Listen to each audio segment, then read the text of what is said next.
morning, good afternoon, good evening, whatever the case may be. We are back and better than ever, and we are talking about continuous random variables. So let's get to it, shall we? Not too difficult. We had been looking at discrete random variables when the random variable x could be non-negative integers, but for a continuous random variable, x can take on any real value, and we will use a function called the probability density function to define the probability distribution. So, for a continuous random variable x, we have the entire function f of x is greater than 0 on its domain. That's the entire function, obviously. And the area under the curve is equal to 1, which makes perfect sense because all of the probabilities must add up to 1. Okay, and if that's the case, then the probability that an event occurs between these two values is simply equal to the area under the curve, which of course is integration. Okay, now for a continuous variable, this is very important. It cannot equal a specific value. Okay, it has to be over a range, over an interval of values, because if you think of the weight of something, the example they give here is an egg. An egg does not weigh exactly 72.9 grams, okay? Because if we're weighing, it depends on the accuracy. You can keep going and going and going with your accuracy. So this would be, with sig figs, would be to the nearest 0.1 grams. And no matter how accurate our scales are, we can only ever know the weight of an egg within a particular range based on sig figs. So because of that, the probabilities, inclusive, non-inclusive, all four combinations are equal. Okay. And some properties. The mode is the value of x at the maximum value of f of x on the interval. It's the value of x at the max value. It's not the max value, it's the value of x. And the median is from a to m, it's m, wherever the integral equals 1/2. The mean, the expected value of x, e of x, the random variable x, is defined thusly: x times the function, the integral from a to b. And of course the variance, we're familiar with this formula, and put into an integral form, we get this wonderful formula right here. All right, so all we have is one example, pretty straightforward. I hope you agree with me. So let us consider the probability density function f of x equals 1/2 x for 0 less than or equal to x less than or equal to 2. Check that f of x is able to be a probability density function. Well, the area must be equal to 1 along the domain. And we can check that graphically. We'll also do it with calculus because I know you love the calculus. So it could be something like this, right? So this is f of x, right? So if it's 1/2 x, this height is 1, and the area of this triangle would be base times height over 2, and so the area would equal 1, so we actually have shown that.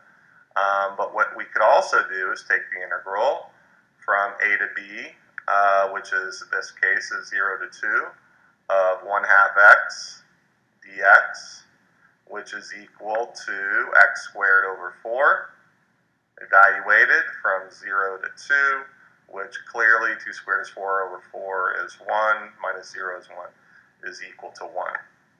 No big whoop. BI, find the mode. Well, the mode occurs at max value at x value where max occurs, which makes perfect sense. Where max occurs, sorry. Okay, and just from, it's a linear equation, so on this domain, that is going to be it too, the maximum value is 1. So that is x equals 2. You could also use the derivative if you wanted to, but a bit of a waste of time, don't you think? 2, the median, okay, so the median satisfies this from a to m of f of x dx, where that is equal to 1/2, the median value, okay?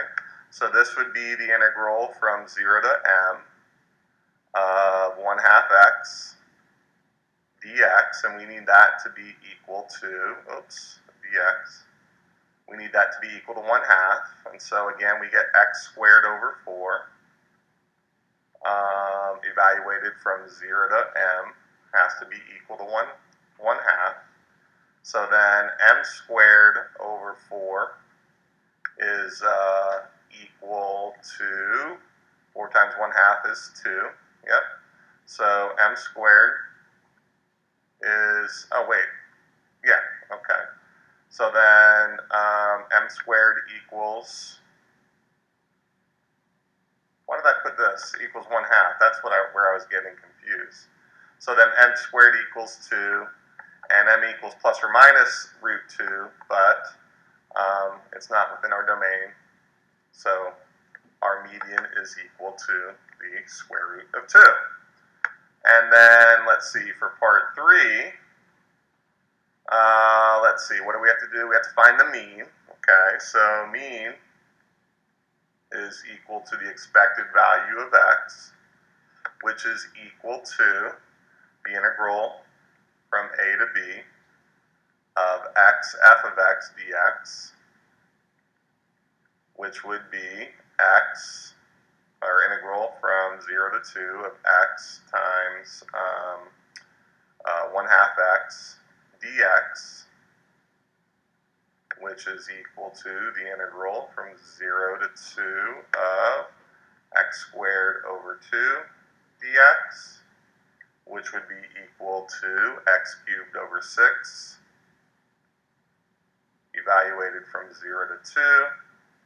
And so what? That's going to be 8 over 6, and then subtracting the 0, so that's equal to 4/3.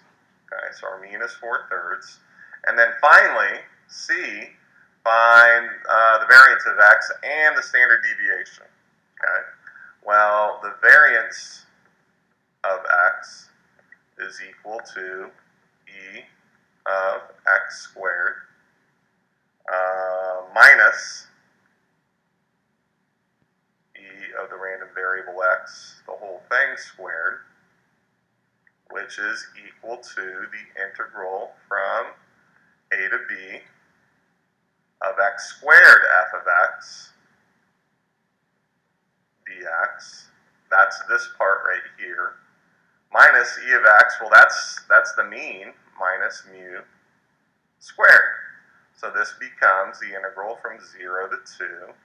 X squared times 1/2 x is what? X cubed over 2.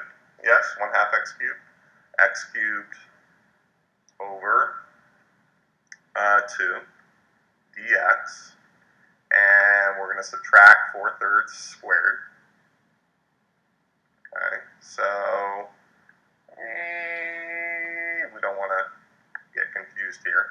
All right, so this becomes what? X cubed over, what does that mean? No, x to the 4th. Oh, why did I put squared? This is x cubed. I do that all the time. X squared times x is x cubed. So this is x to the 4th over 8, evaluated from 0 to 2, minus 16 over 9.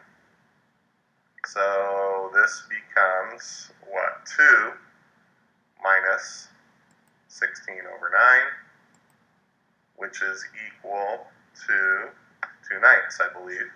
Yeah, because this would be 18 over 9, 2/9. So that's our variance, right? So then our standard deviation is equal to the square root of variance, so that would be root 2 over 3. All right, that is all I have. I'm sure you enjoyed it. It's